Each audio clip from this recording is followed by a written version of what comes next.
Hai guys, selamat datang di YouTube channel Naksir Sneakers. Dan kali ini kita kedatangan sepatu Air Jordan 4 White Cement. Ini tuh sepatu favorit gue guys, all time. Salah satu sepatu yang gue seneng banget. Dan emang gue tahu sih, kadang kalau gue ditanya, kalau cuma bisa milih satu sepatu aja dipakai dengan koleksi lu sebanyak itu, lu bakal pilih sepatu apa? Gue jawabnya Jordan 11. Tapi aslinya gue juga galau sih kalau disuruh milih dibandingin sama sepatu Air Jordan 4 White Cement ini. Harus colorway ini karena emang menurut gue se-ikonik itu. Dan gue by the way dulunya juga udah punya versi sebelumnya. Gue sempet kelewat versi sebelum yang kemarin, jadi tahun 2012 itu gue nyesel banget ngelewatin sepatu itu karena dulunya gue cuma bisa beli satu sepatu guys, dan setahun satu, dan waktu itu gue dihadapin sama pilihannya antara Kobe 7 sama Jordan 4 ini. Dan Kobe 7 pastinya gue pakai untuk performance, dan karena cuma bisa satu sepatu akhirnya enak gue pilih sama sepatu tersebut. Tapi by the way, untuk sepatu Air Jordan 4 ini emang cakep banget, secakep itu, dan emang gokil. Gue ngomongnya agak belibet dan sering banget ngomong kayak gini karena emang menurut gue sepatunya keren. Dan buat kalian para Jordan fans yang takut diledekin orang, takut diledekin sama netizen, gue tahu mungkin ledekan-ledekannya kayak gini. Beli Jordan itu udah kuno bang, aduh. Bukan masalah kunonya bro, yang penting tuh masalah jati diri.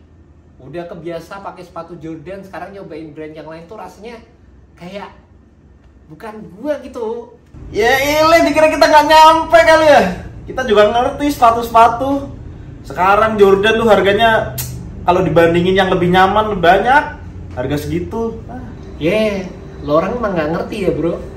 Jordan itu emang dari dulu juga harganya udah mahal. Sepatu yang emang ada sense of pride-nya. Ini tuh sepatu dari tahun 89. Emang Nike tujuannya bikin sepatu ini seklasik mungkin. Makanya dari segi kenyamanan ya selayaknya dirilis pada awal tahun sepatu ini gitu. Ya gimana? Kalau ngomongin dari sisi nilai historis, ya itu yang dicari sama para fans Jordan. Bukan masalah dari sisi kenyamanan. Ini sepatu dipakai sama pemain terbaik NBA. Udah lu nggak ngerti lu. Tenang aja bos, tuh gue udah siapin jawabannya. Dan yang paling penting, gue juga happy sebenarnya di rilisan kali ini gue bisa ngedapetin sepatunya dengan gampang gitu, nggak perlu hustling, gue bisa dapetin dengan harga retail. Dan gue sebagai Jordan fans ya enak aja gue akhirnya bisa pakai sepatu ini lagi. Soalnya yang untuk rilisan tahun 2016 kemarin gue udah nggak pegang karena emang gue sendiri sebagai kolektor sayang gitu kalau misalnya sepatunya itu entar jatuhnya rusak di gue, karena ya namanya sepatu pasti ada umurnya dan lain sebagainya. Dan yang penting sekarang udah punya lagi, dan di video kali ini gue pengen bahas untuk rilisan 2025 ini apa sih bedanya sama versi sebelumnya yang menurut gue juga sebenarnya bikin sepatu ini kelihatan makin mantep lagi dan lebih mulus. Dan perbedaan yang paling menonjol kalau dibandingkan dengan rilisan sebelumnya tahun 2016, udah selang kurang lebih 9 tahun ya, berarti Jordan Brand itu selalu melakukan refinement di perilisan-perilisan terbaru untuk sepatu Air Jordan 4 ini guys. Yang pertama ada dari sisi toe shape-nya. Sekarang toe-nya itu secara desain lebih slim, lebih cakep. Bukan lebih slim sih sebenarnya, lebih silk aja, dilihatnya tuh jadi kayak lebih enak gitu. Terus di bagian area nettingnya juga ini implementasi materialnya dibikin sedikit lebih tebal, jadi ini lebih menyerupai ke OG style sepatunya. Dan juga di bagian belakang logo Nike Air-nya, terlepas di versi yang sebelumnya juga menggunakan implementasi logo Nike Air, tapi di perilisan kali ini ada splatter print-nya juga di bagian tulisan Nike Air yang ada di sepatu ini. Jadi meskipun Nike Air-nya itu warnanya juga hitam, tapi kalau kalian lihat secara detail, di sini ada titik-titik dots dari splatter print yang ada di sepatu ini juga. Keseluruhan dari sisi pemilihan warna, dari sisi desain yang ditawarkan, Air Jordan 4 juga menurut gue tuh salah satu yang juara banget dari Jordan Brand.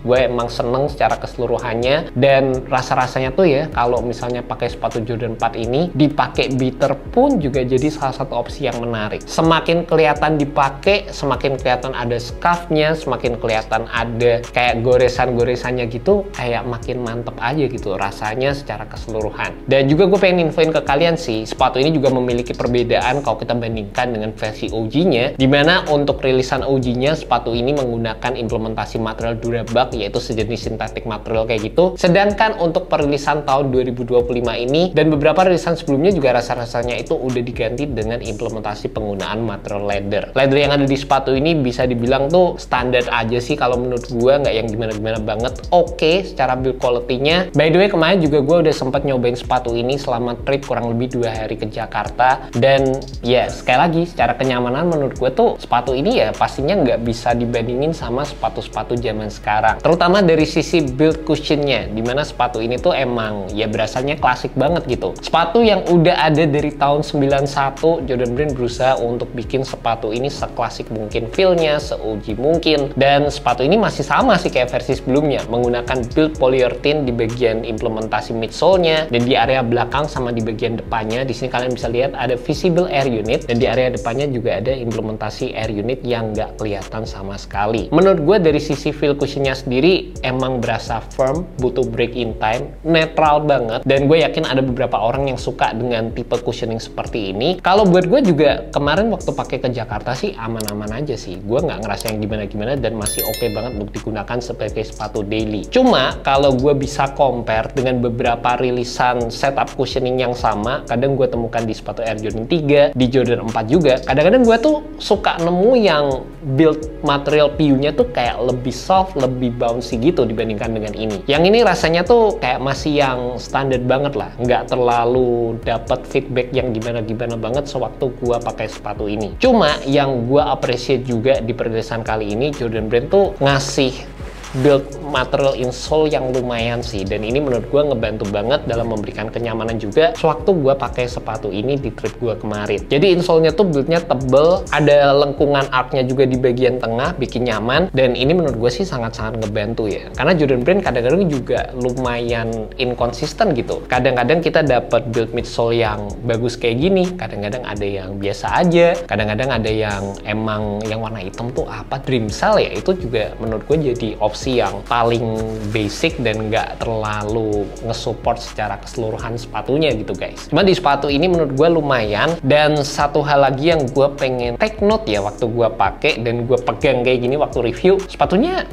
berasa agak berat sih, dan balik lagi ini jadi salah satu fitur yang menurut gue nggak bisa di-compare dengan sepatu-sepatu zaman sekarang. Nanti kita bakal coba ambil timbangan dan ngecek berapa keseluruhan berat sepatunya. Beberapa detail yang bisa kalian temukan untuk sepatu Air Jordan 4 pastinya di bagian samping ada wingsnya kayak gini, dan ini jadi bagian yang dulu tuh bikin gue tertarik dan jatuh cinta banget sama sepatu ini guys. Nih, di bagian belakang sekali lagi Nike Air logo, terus di area tangnya di sini ada tulisan Air Jordan. Ini Jumpman logo sama flight-nya di bagian depan, ini juga cakep banget. Dan rasa-rasanya ya setelah waktu gue pegang kayak gini, implementasi dari sisi leather yang ditawarkan kayaknya agak beda dikit kalau dibandingkan sama yang tahun 2016. Rasanya dulu tuh leathernya sedikit lebih soft, sedikit lebih ada kayak grain-nya gitu, sedangkan di sepatu ini kayak terutama di area atas nih build-nya kayak berasa lebih smooth aja. Mungkin gue bisa lupa, mungkin gue bisa salah, cuma rasa-rasanya kok kayak gitu. Dan by the way, gue juga sempat punya yang versi 2016-nya ya, cuma sekarang udah nggak ada guys. Juga satu lagi yang gue ngerasanya juga nggak terlalu familiar di perilisan sebelumnya tahun 2016. Di sini nih, ini kayak ada apa ya, peak-nya kayak gini nih. Di sini sama di sini sih nggak terlalu kelihatan ya, tapi di sini. Dan ini bukan indikasi kalau sepatunya KW ya, tapi emang yang versi OG-nya pun katanya ada bagian ini, yang ini tuh digunakan untuk yang bikin sepatunya supaya semuanya tuh bisa segaris gitulah guys. Di bagian bawahnya kalian bisa lihat implementasi herringbone traction yang ditawarkan, ada tulisan Nike-nya juga, ada detail bintang-bintangnya gini, dan implementasi tractionnya juga sekali lagi ini terbilang tebel banget. Dan sepatu basket zaman sekarang build-nya tuh udah nggak kayak gini gitu. Ini beneran menurut gue sih bakal kokoh banget, aman kalau kalian pengen gunakan di lapangan basket outdoor. And last but not least, menurut gue sepatu ini juga fitnya itu true to size. Buat kalian yang udah kebiasa pakai sepatu Air Jordan 4, tinggal samain aja dengan regular size Air Jordan 4 kalian pada umumnya. Dan gue sih ngerasa emang ya ini selayaknya Jordan 4 ya, udah sering juga gue bahas, dan emang sampai sekarang yang paling menonjol dari sepatu ini ada dari sisi nostalgianya. Padding-padding di area tang di sini cukup tebal, gue seneng ada banji di bagian sampingnya, di bagian belakang paddingnya juga cukup oke, dan keseluruhan sih nggak ada masalah sama sekali sih. Dari sisi build leather yang ditawarkan, dari sisi midsole-nya, kenyamanan dan lain sebagainya, ya ini emang udah klasik banget dari sepatu Air Jordan 4. Dan sekali lagi, sepatu ini jual dengan harga 3.269.000. Gue penasaran sih gimana pendapat kalian tentang sepatu ini. Worth it nggak sih sepatu klasik dari tahun 91 dijual dengan harga segitu? Dan balik lagi, yang dijual ada dari sisi nilai nostalgianya. Kalau buat gue sendiri yang fans Jordan ngerasa sepatu ini worth it banget, dan gue ngerasa sampai sekarang ini masih jadi salah satu sepatu terbaik sih di saat-saat ini guys. And that's about it guys. Thank you so much buat kalian udah nonton video kali ini. Semoga video ini bisa membantu kalian dalam menemukan sepatu yang cocok. Alright, peace.